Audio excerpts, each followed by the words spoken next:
ꯃꯌꯥꯝ ꯉꯁꯤꯗꯤ ꯌꯥꯝꯅ ꯏꯟꯇꯔꯦꯁꯇꯤꯡ ꯑꯣꯏꯕ ꯇꯣꯄꯤꯛ ꯑꯃ ꯅꯩꯅꯁꯤꯀꯣ ꯍꯥꯏꯗꯤ ꯑꯩꯈꯣꯏꯅ ꯇ꯭ꯔꯦꯗꯤꯡ ꯇꯧꯕ ꯃꯇꯝꯗ ꯆꯥꯔꯠ ꯌꯦꯡꯕ ꯍꯥꯏꯅ ꯍꯦꯛ ꯍꯥꯏꯅꯩꯌꯦꯕ ꯑꯩꯈꯣꯏꯅꯀꯣ ꯍꯥꯏꯔꯤꯕꯁꯤ ꯀꯔꯤꯅꯣ ꯆꯥꯔꯠ ꯌꯦꯡꯕ ꯍꯥꯏꯁꯦ ꯀꯔꯤꯅꯣ ꯍꯥꯏꯕꯗꯣ ꯑꯩ ꯑꯝꯇꯪ ꯃꯌꯥꯝꯗ ꯁꯨꯃꯥꯏꯅ ꯇꯥꯛꯆꯒꯦ ꯑꯩꯈꯣꯏꯅ ꯆꯥꯔꯠ ꯌꯦꯡꯕꯁꯦ ꯀꯃꯥꯏꯅ ꯌꯦꯡꯒꯅꯤ ꯑꯗꯨꯒ ꯑꯩꯈꯣꯏ ꯄꯩꯁꯥ ꯊꯥꯕꯁꯤꯅ ꯀꯃꯥꯏꯅ ꯊꯥꯗꯣꯏꯅꯣ ꯍꯥꯏꯕ ꯑꯃ ꯂꯩꯌꯦ ꯑꯗꯨ ꯑꯝꯇꯪ ꯌꯦꯡꯁꯤꯀꯣ ꯃꯌꯥꯝ ꯑꯗꯣ ꯉꯁꯤꯒꯤ ꯆꯥꯔꯠ ꯌꯦꯡꯕꯁꯦ ꯀꯗꯥꯏꯋꯥꯏꯗ ꯌꯦꯡꯒꯅꯤ ꯑꯩꯈꯣꯏ ꯋꯦꯕꯁꯥꯏꯠ ꯈꯔ ꯂꯩꯀꯣ ꯐ꯭ꯔꯤ ꯑꯣꯏꯕ ꯋꯦꯕꯁꯥꯏꯠ ꯈꯔ ꯂꯩ ꯃꯃꯤꯡ ꯑꯣꯏꯅ ꯄꯟꯖꯔꯕꯗ ꯁꯤꯒꯤ ꯇ꯭ꯔꯦꯗꯤꯡ ꯚ꯭ꯌꯨ ꯍꯥꯏꯕ ꯑꯃ ꯂꯩꯀꯣ ꯀꯃꯥꯏꯅ ꯇꯧꯒꯅꯤ ꯍꯥꯏꯕ ꯃꯌꯥꯝꯁꯤ ꯆꯪꯁꯤꯀꯣ ꯑꯩ ꯗꯦꯃꯣ ꯑꯝꯇ ꯇꯧꯒꯦ ꯑꯅꯧꯕ ꯇꯦꯞ ꯑꯃ ꯑꯣꯄꯟ ꯇꯧꯒꯦ ꯁꯤꯗꯀꯣ ꯑꯗꯨꯒ ꯇ꯭ꯔꯦꯗꯤꯡ ꯚ꯭ꯌꯨꯗ ꯆꯪꯉꯒ ꯃꯌꯥꯝ ꯌꯦꯡꯁꯤ ꯀꯃꯥꯏꯅ ꯇꯧꯕ ꯌꯥꯒꯗꯒꯦ ꯊꯤꯔꯒ ꯁꯤꯗ ꯑꯩꯈꯣꯏꯅ ꯇ꯭ꯔꯦꯗꯤꯡ ꯚ꯭ꯌꯨ ꯑꯣꯏꯅ ꯊꯥꯔꯅꯤ ꯁꯤꯗꯀꯣ ꯇ꯭ꯔꯦꯗꯤꯡ ꯚ꯭ꯌू ꯏꯟꯗꯤꯌꯥ ꯍꯥꯏꯅ ꯊꯥꯕꯤꯌꯨ ꯃꯌꯥꯝꯁꯦ ꯇ꯭ꯔꯦꯗꯤꯡ ꯚ꯭ꯌू ꯏꯟꯗꯤꯌꯥ ꯍꯥꯏꯅ ꯊꯥꯔꯅꯤꯀꯣ ꯑꯗꯨꯒ एंटर ꯊꯤꯕꯤꯔꯅꯤ ꯃꯌꯥꯝꯁꯤꯗ ꯆꯥꯔꯠ ꯇ꯭ꯔꯦꯗꯤꯡ ꯚ꯭ꯌू ꯏꯟꯗꯤꯌꯥ ꯍꯥꯏꯅ ꯊꯣꯛꯑꯦꯕ ꯃꯌꯥꯝ ꯎꯏꯀꯣ ꯁꯤꯒꯤꯁꯦ ꯑꯩꯈꯣꯏꯅ ꯁꯤꯗ ꯁꯦꯂꯦꯛ ꯇꯧꯕꯤꯒꯗꯣꯏꯅꯤꯀꯣ ꯁꯦꯡꯅ ꯁꯤ ꯍꯥꯏꯕ ꯇ꯭ꯔꯦꯗꯤꯡ ꯚ꯭ꯌू ꯏꯟꯗꯤꯌꯥ ꯊꯤꯕ ꯃꯇꯝꯗ ꯊꯣꯛꯂꯛꯀꯅꯤ ꯑꯗꯣ ꯁꯤ ꯐ꯭ꯔꯤꯅꯤꯀꯣ ꯁꯤ ꯋꯦꯕꯁꯥꯏꯠꯁꯦ ꯑꯗꯣ ꯑꯩꯈꯣꯏꯅ ꯄꯦꯗ ꯚꯔꯖꯟ ꯇꯧꯔꯒ ꯑꯗꯨꯝ ꯂꯧꯒꯦꯁꯨ ꯑꯗꯨꯝ ꯀꯩꯁꯨ ꯀꯥꯏꯗꯦꯀꯣ ꯁꯤꯗ ꯍꯧꯖꯤꯛꯀꯤ ꯑꯣꯏꯅꯗꯤ ꯐ꯭ꯔꯤꯗꯤ ꯑꯣꯏ ꯑꯗꯨꯅ ꯄꯦꯗ ꯇꯧꯔꯒ ꯑꯩꯈꯣꯏꯒꯤ ꯃꯥꯒꯤ ꯑꯦꯗꯚꯔꯇꯥꯏꯖꯃꯦꯟ ꯂꯧꯊꯣꯛꯄ ꯈꯣꯠꯇꯣꯛꯄ ꯂꯣꯏ ꯌꯥꯏꯑꯕ ꯑꯗꯨꯒ ꯏꯟꯗꯤꯀꯦꯇꯔ ꯃꯁꯤꯡ ꯍꯦꯟꯒꯠꯍꯟꯕꯒ ꯌꯥꯏ ꯑꯗꯣ ꯌꯦꯡꯉꯁꯤ ꯃꯌꯥꯝ ꯀꯃꯥꯏꯅ ꯇꯧꯏ ꯍꯥꯏꯕ ꯆꯪꯉꯁꯤꯀꯣ ꯆꯪꯉꯅꯤ ꯑꯩꯈꯣꯏꯅ ट्रेडिंग व्यू की चार्ट से संग करी थोकनी है चार्ट चंगे अगर पाब अखोना यंग कंपनी नत्रगा इंस्ट्रूमेंट है इंस्ट्रूमेंट है स्टॉक और इंडेक्स मैम से सर्च तौरनी समझ निफ्टी थीरगे निफ्टी को निफ्टी से थीरकान निफ्टी 50 की येंगे है लोन चार्ट संगनी चार्ट होगा को मैम से चार्ट से थोड़े कमायन रिप्रेजेंट तौरकनी से सोम सूमाय तब यारब सिबुदे बैंक निफ्टी की अदो असी ताक्तों कईनो है ट्रेडिंग व्यू की सिगी मागी टूल्स मैम से कमाय सिजनगनी है अदो सिसे याम इचम चुब बेसिक चार्टनी सिद मैम प्राइस से मखाद कुमधरई मथक काखली मखा कुमधरई मती मथक काखली तरमी कुमधरई सुमाइना प्राइस से ममन से उत्पदुने ममन से मखा कुमधरक मथक दम काखलक सुमाइ तौर सुम उत्पसे सिबु अखोइना कई कवी हैबम दुंदा सि म्याम से अन खनबसिदि कोइ चार्ट की रिप्रेजेंट तौ के पैटर्न से कइनो हैबम दुंदा अन खलिसिदि कैंडल स्टिक पैटर्न ने यारबा सि ममम से कोइना कैंडल माले कैंडल स्टिक को कैंडल स्टिक की मतंग लगे करी यावी मागी से एनाटॉमी से माना प्राइस से कदाई वाइद लेगनी प्राइस से लोइन उलेको मैम 34,000 का हाई मैम से कइनो ममन प्राइस माय मखा सथर अगदी कई हाइनिनो ममन से हुंतरी हाइनी मथक हाइकलगना कई हाइबा ममन से तांखलई हाइबने याइको मैम सा अदुगा सिदा प्राइस उले मखा से कइनो मतमनिको सोंद चलिसिने कइनो मतम की मतुंगिना प्राइस से कमाइन तौरी हैबदो सी मैम से प्लॉट तौबने ग्राफ हम प्लॉट तौरे हाई ग्राफ से सिबु कोइन कई कवि चार्ट हाई से मैम चार्ट रीडिंग हाई से कइनो हैबो दुनो स्किल ने हाई ने कुछ जा चार्ट रीडिंग हाई से कइनो स्किल ने हाई से करी किनो हाइबा हम ले करी किनो चार्ट रीडिंग से स्किल ने प्राइस से मखा मखयाबा का कयाबा दो कोगी दुगी लॉजिक सिजनरकांदा चंगदनिको स्टॉप लॉस का थमगा मखा को मखया है ताकि आई सारे स्टॉप लॉस थमे मखा रम मकनी हैगा थाददुनी यारबा सेल तौब खतपा बाय तौदुसे याइको मैम सा अदुना सिगी सेमा लैरे चार्ट की मतंग दा हारगदी तो सिगी चार्ट सिदा कोइना ट्रेडिंग व्यू सिदा सि कोइना हम लॉगिन तौगनी को सा ये जंगबिरो अदुगा लॉगिन तौबगी येंग संगनी तगा मखादा याउसी लॉगिन इन तौगनी को सिदा अदमाइना लॉगिन तौबु याबगे हम लैरे अदुगा सोमदा याउरिसना करिनो हाइबनी यारबा सिसना करिनो सिसे कैसु नते कोइना ट्रेडिंग व्यू दे यारबा टूल मैम करी कुजुखला याउरि है मैम दा समना रे कोइ ट्रेन लाइन को ये के हाइ तारगसु सुमनगी लाइन येगा support and resistance को ये क्या है ताकि support के resistance के सही वजन तो आकर निकल तो वो ये की तुलना में तो सी ले है तो ये है तो मतलब वही वानी को मैं तो इन पाकट पी करने से दा है कि ताकला रोहित रहा का है तो ये ताकला कनी हान द चार्ट सी की trading view है रे चार्ट सी की ना सी anatomy दा ताक वही वानी अदा कोई ना करी नो है वो तो ये सी trading view की करी मागी टूल लेके कुछ क्या है बस ये से अहम सिगी से कहीं मागी कर्सर की ऑप्शन ने डॉट पामेरा एरो पामेरा इरेजर इन पामेरा है सीमा लेदा द सिगी से कहीं ना स्टिया बजे ट्रेन लाइन है ना कोई नहीं है कहीं ना बस बाइसेक्शन दे है ना ट्रेन लाइन से दिया हुआ को horizontal line horizontal रे हम से नहीं को ना अदुगा सीधा parallel channel का है जे अदुगा सीधा कोई ना parallel line का है ना हाई में हम से सी में हम तो लोग नहीं सिने का तो कानाबा टूल कोई ना मेन ऑन सिन अब दिखे ना horizontal line से हम सिने का horizontal रे सी में हम सिने प्राइस सी मतलब का भी आई गए ना ये गए ना लाइसिस तरो को मतलब दा अदु माइने खंग ना को अदु नेक्स्ट हम किंगसी मैंने सी किसना कहीं ना pitchfork का डिफरेंट टूल है फिबोनाची रिट्रेसमेंट का हाई चीज हम कानाबा टूल हमने का साइकोलॉजिकल लेवल होना एक तो फिबोनाची का सिगु मतुल में हम यारे ना इन्हें करीब मसी ट्रेडिंग व्यू से एक्शन नहीं क्वेश्चन नहीं है लाउड से क्या है नेक्स्ट की टूल पर यार ब्रश की टूल यार ब्रश टूल से तभी एक से यानी एक मुंग भी एक कहने 20 थागरा में था भी एक जमाना मैंने एक नहीं गया दिस एक पे है अतो पम ना कहीं नो पार्ट का ना हाइलाइटर का इसमें पास हाइलाइट का थोड़ा थम भी है रेक्टेंगल तुम का ना बतूल नहीं का स्माइल टूल तुम यार का नहीं ना करने का तो क्या सीधा पैटर्न में हम मत वही को कोई ना सीधे कोई वेब की पैटर्न का तो नहीं इलेक्ट वेब की पैटर्न में हम चाह सीधे लोग थोकनी का हेड एंड शोल्डर पैटर्न तो भी आएगा है ये इंग्री का ये इंग्री तुम ताला करनी सी मतांग ना जो टूल में हमसे करी लेके तो खंगियो है बने अगर कोई ना पोजीशन हम संग में तंदा लॉन्ग पोजीशन नहीं शॉर्ट पोजीशन नहीं है ना हाई तंदा लॉन्ग पोजीशन है तरह के कहनो प्राइस मथक का नहीं संग में तंदा रिस्क रिवॉर्ड ये ना दबाई दम सीनब टूल अमा ओइ को सिगी लॉन्ग पोजीशन से शॉर्ट पोजीशन से ना सेल दो तो मखा द मकनी है ना सेल दो तंदा के दवी आइना रिस्क सी थमगनी आई रिवॉर्ड सी थमगनी है ना सेम अदुगुम बॉक्स ने बसिस यारबा असिसिना कोइना शॉर्ट पोजीशन है अदुगा सिदा कोइना यामना कानाबा टूल याय को फिक्स रेंज वॉल्यूम प्रोफाइल है वॉल्यूम येंग कांदा वॉल्यूम से प्राइस के कंगना प्राइस लेरी वॉल्यूम याम जा प्राइस ते वइन फ्लो तो कांदा सी प्राइस ते सी वॉल्यूम लाकी मी क्या लेगी नो क्या यो बिन है अदु उत्पा हाइता दुगुम्बा टूल मन हाना दि सी फ्री होयम दे हजि फ्री होई थोरे को याम नुआइबा मयाम की हजि कोइना सिनाबि याब याम नुआइगदबा पोत मने से ए नो फजना सेशन नंबर तोरगा ताक्सगे सिगिदि को अदु ngasiगidi kaina koi tool myam je kari leike have dune yare ko sida ko different na koi icon myam happa patpa chart se decorate to ge dun yai ko adu na tabi ko ni sida ma su dai sida koi measure hai sida se book se kayam chalino candle kayam chalino kulino measure to ge ko di tolai point se 317 minus 7 have ni sida la ko matanda and bar kya da 14 bars suma na measure to ge ya gi tool ने से किसी यारबा अदुगा सीने कइनो आइने actually में अदु बुदत काय तागदि सिदा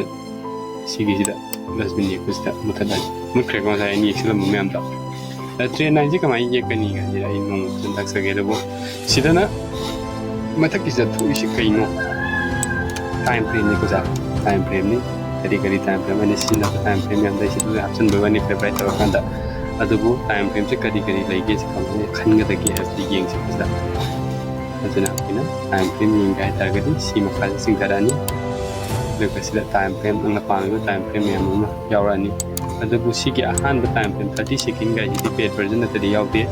मखा ताब जी केदबि फ्री वर्जन दम फंगिन पा सी म्याम से नने फ्री वर्जन सिनबि याकनि पांग टाइम फ्रेम की Matang time frame selection Young एकदम फजन तरकनी दो टाइम फ्रेम से स्माइना खनगनी केबसे सी कोइना हान खुलाई सिसिन न तम होबि मानि का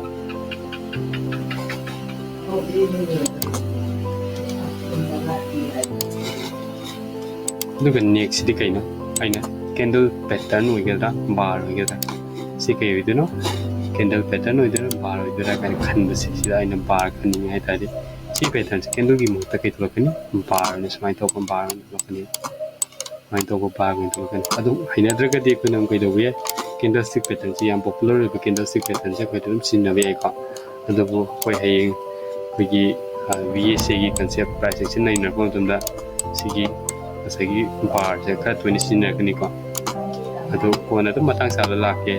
line bar area bar base line हाइकन सी रैंक को साथ सी देखो पेड वर्जन की ओइदी ओइबा सिमेन पॉइंट एंड फिगर गाइस टे ब्रीडिंग तो बदल सीजन नहीं अदुना कोई हौजी याना पॉपुलर होइसे कइनो बार का सी कैंडल स्टिक पैटर्न से सी के नेबे हम पॉपुलर होइसे होलो कैंडल गाइस दिसना दुम यावे तबदबु ट्रेन लाइन को मिया लको तुमदा सी की लाइन हाइ बसे तुम का सीजन रखनी को पास यंग से चेंज तब यंग किरा मैम से इने सी जे बार तो तुम कमाइन तवनी यंग सी को सी बार तो तुम कमाइन तवरी तो सी उतरिस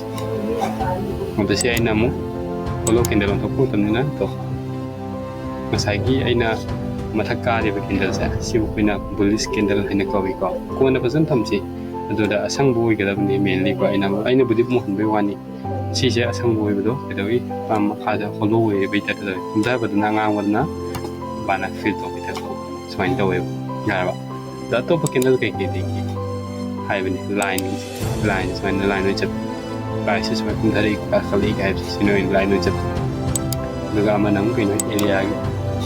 सही लाइन तो केदवी सी एरिया स्वाइन चप दुगा बेस लाइन गाइस सिमा खासा क्रिएट स्वाइन दम मी हैना जबिदनि अदुबो मयाम याम पॉपुलर ओइबि कैंडल से ओइ ताइको इन आंगांग कैंडल से अमुबने रिप्लेस तवी अदुबो कैनो सिदे कुइगी असंग कैंडल हाइदा मथा काले हेयर कैंडल से कुइगी अंगौबने रिप्लेस तो हेदि सिजे नॉइस खर ध्यान देखो आंगांग बु बसि याम dangerous ओइबि निंगे Mina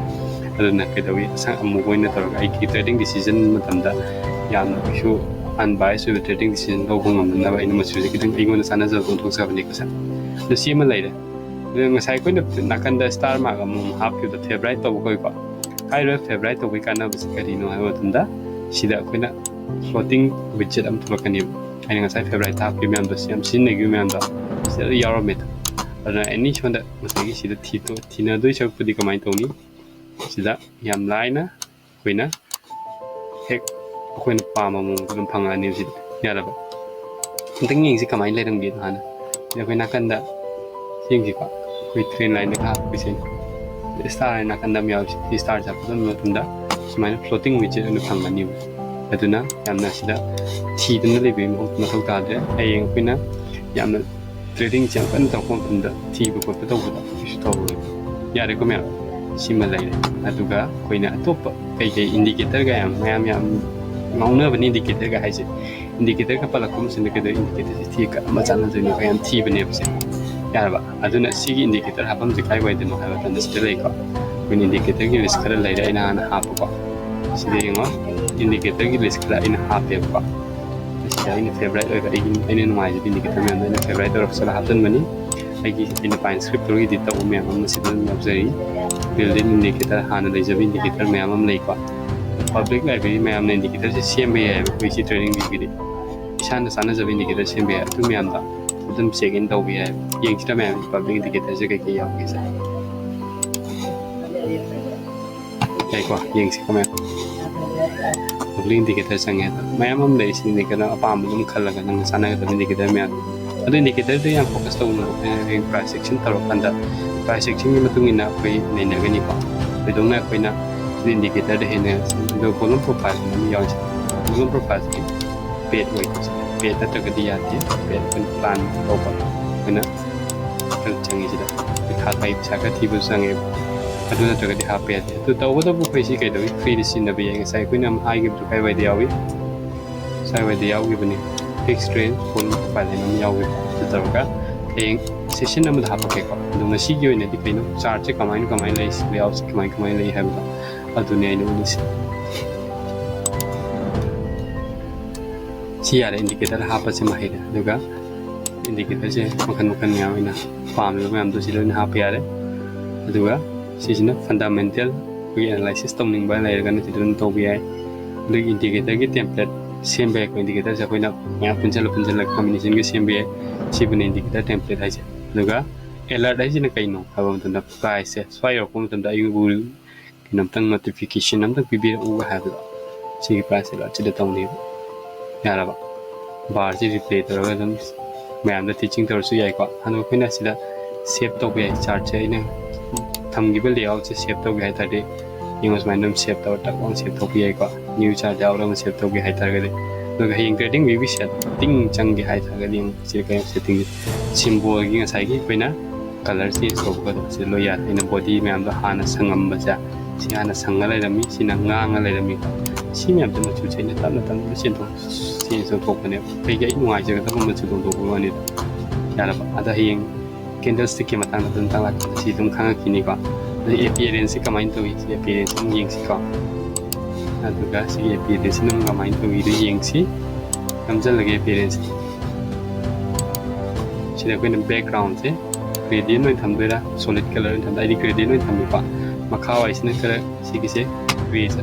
teng si gray sa ta mata wai sina ngau ni da si ne yeng mun ngai ni ni smart gradient tham kana ma chu si in khal le ba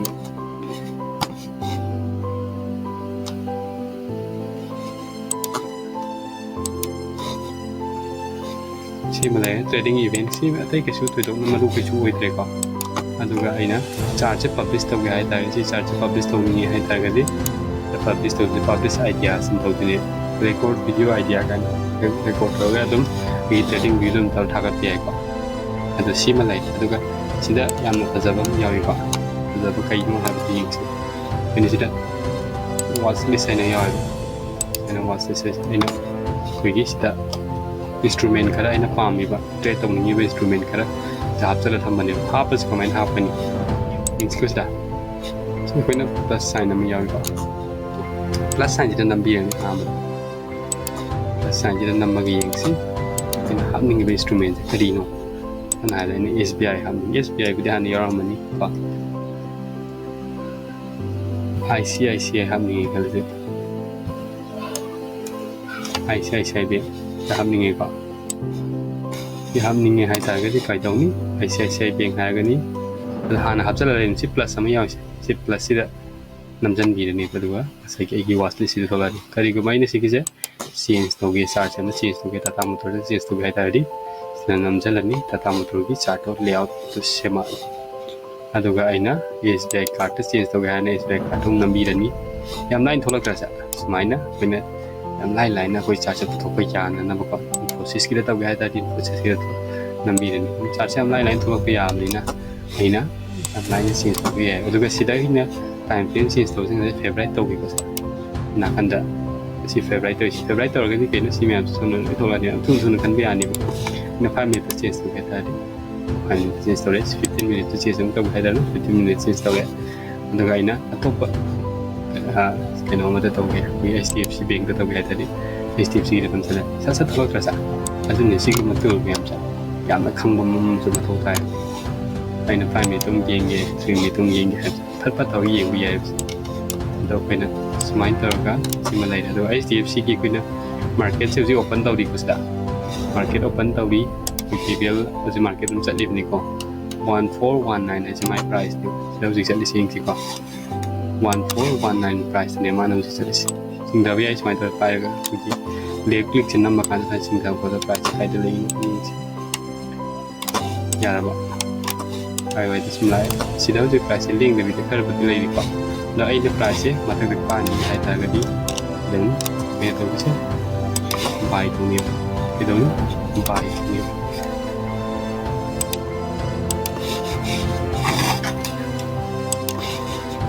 ma ta ka ni hai ta ga de ni buy to ni adu ka ma kha da ma ka ni hai ta ga ni ngai do ni ni sidau sia to bi mai to na ko na stock si khal la ka da buy sell to se nun to ni so ke na mu so to bi sin ko na yam ko na lai daga tang ni mo de ato ko mo short selling hai na ka de tang ni yo laga ko na le sin na de opposite ni si opposite ni ya la tang na daga ko na mo tang ni yo laga ko na sin na sin si ko na sin na do seller wa kan da mo buying to sin be kwa nya si concept se ko na rak se ki tu bo na si gi yo na di main oi bu ke no se chart hai ba je kai no hai ba to ai ne ꯀꯗꯥꯏꯋꯥꯏꯗ ꯌꯦꯡꯒꯅꯤ ꯐ꯭ꯔꯤꯗ ꯀꯃꯥꯏꯅ ꯌꯦꯡꯒꯅꯤ ꯍꯥꯏꯅ ꯑꯗꯨꯅꯦꯕ ꯑꯩꯅ ꯇꯥꯛꯏꯁꯦ ꯍꯌꯦꯡ ꯑꯩꯈꯣꯏꯅ ꯁꯤ ꯋꯤꯟꯗꯣ ꯃꯌꯥꯝꯁꯤꯗꯒꯤ ꯑꯦꯗꯚꯔꯇꯥꯏꯁꯃꯦꯟ ꯌꯥꯝ ꯊꯣꯛꯄꯅꯤꯀꯣ ꯑꯗꯨ ꯊꯣꯛꯍꯟꯗꯕꯒꯤ ꯇ꯭ꯔꯤꯛꯀ ꯃꯌꯥꯝ ꯑꯃ ꯂꯩꯅꯤꯀꯣ ꯇ꯭ꯔꯤꯛꯁꯤꯡꯁꯦ ꯃꯊꯪ ꯑꯣꯏꯅ ꯇꯥꯛꯆꯔꯛꯀꯦ ꯑꯗꯨꯅ ꯆꯦꯅꯦꯜꯁꯦ ꯑꯩꯈꯣꯏꯅ ꯑꯗꯨꯝ ꯑꯞꯗꯦꯠ ꯇꯧꯖꯔꯛꯀꯅꯤ ꯑꯞꯗꯦꯠꯇ ꯑꯗꯨꯝ ꯌꯦꯡꯕꯤꯌꯨꯀꯣ ꯃꯌꯥꯝ ꯑꯗꯨ ꯑꯩꯈꯣꯏꯅ ꯁꯤ ꯋꯤꯟꯗꯣꯁꯦ ꯄꯦꯗ ꯚꯔꯖꯟ ꯅꯠꯇ꯭ꯔꯒ 2-3 ꯊꯣꯛꯄꯁꯦ ꯌꯥꯗꯕꯅꯤ 4ꯒ ꯊꯣꯛꯄꯁꯦ ꯌꯥꯗꯕꯅꯤ ꯑꯗꯨꯕꯨ ꯇ꯭ꯔꯤꯛ ꯁꯤꯖꯤꯟꯅꯔꯀꯥꯟꯗ ꯑꯩꯈꯣꯏꯅ ꯋꯤꯟꯗꯣꯁꯦ 2-3ꯒ ꯊꯣꯛꯄ ꯌꯥꯍꯜꯂꯛꯇꯣꯏꯅꯦ 4ꯒ ꯊꯣꯛꯍꯟꯕ ꯌꯥꯗꯣꯏꯅꯦꯕ ꯁꯤ ꯃꯌꯥꯝꯁꯦ ꯑꯩ ꯂꯣꯏ ꯇꯥꯛꯀꯅꯤꯀꯣ ꯃꯜꯇꯤꯄꯜ ꯇꯥꯏꯝ ꯐ꯭ꯔꯦꯝ ꯑꯦꯅꯥꯂꯥꯏꯁꯤꯁ ꯍꯌꯦꯡꯋꯥꯏ ꯑꯩꯈꯣꯏꯅ ꯃꯜꯇꯤꯄꯜ ꯇꯥꯏꯝ ꯐ꯭ꯔꯦꯝ ꯑꯦꯅꯥꯂꯥꯏꯁꯤꯁ ꯇꯧꯔꯛꯄ ꯃꯇꯝꯗ ꯌꯥꯝꯅ ꯀꯥꯟꯅꯒꯗꯕ ꯇꯨꯜ ꯈꯔ ꯑꯣꯏꯕꯅꯤ나 ꯑꯩ ꯇꯞꯅ ꯑꯗꯨꯝ ꯃꯌꯥꯝꯗ ꯑꯗꯨꯝ ꯃꯇꯥꯡ ꯆꯥꯅ ꯑꯗꯨꯝ ꯍꯥꯞꯆꯤꯟꯖꯔꯛꯀꯦ ꯑꯗꯨꯅ ꯁ꯭ꯇꯦ ꯇ꯭ꯌꯨꯟ ꯃꯌꯥꯝ ꯉꯁꯤꯒꯤꯗꯤ ꯁ꯭ꯋꯥꯏꯗ ꯂꯣꯏꯁꯤꯟꯕ ꯌꯥꯔꯦ ꯊꯦꯡꯛ ꯌꯨ ꯑꯣꯜ